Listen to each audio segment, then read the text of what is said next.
I'm Dr. Jeffrey Epstein. I'm attending the IAHRS's annual meeting being held in Amsterdam. I just returned from the last session. In fact, I was a moderator for the last session on eyebrow transplants. And Spencer suggested that I reply to NW double question marks question through a video, and I'm happy to do so. The question is essentially, it's a 29-year-old with both traction alopecia that was diagnosed when you were 14, as well as male pattern hair loss. And the question is, should you do FUE, should you take medicines, etc. And while Dr. Cooley provided some nice answers, I just wanted to elaborate and provide you with my thoughts as well. First of all, the degree of hair loss has to be very carefully taken into consideration.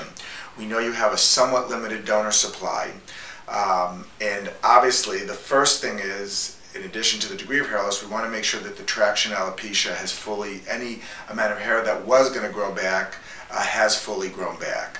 Assuming that you're at least 6 months to 8 months out, then that would be the case. So then we're dealing with male pattern hair loss.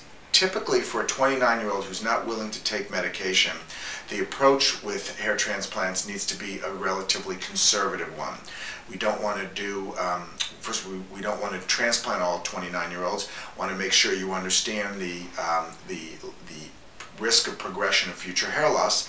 And then if we are going to do it at the age of 29, especially if you have a nice shaped head and you may want to cut your hair very short, follicular unit extraction would be a reasonable choice.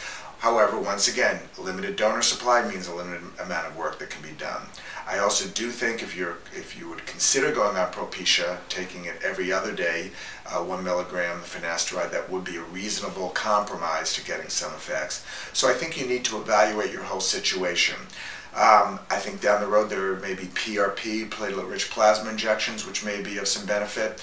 I think right now, if you're doing all right, the answer is keep your hair short, live with it, try the Propecia, but if you do decide that a procedure is for you, you need to go to one of the top doctors who will not only make sure not to waste any of your available donor supplies, but also will be able to make the most of your procedure and get the most impressive results that will look natural in the future. This is Dr. Epstein. It's been a pleasure to answer your question.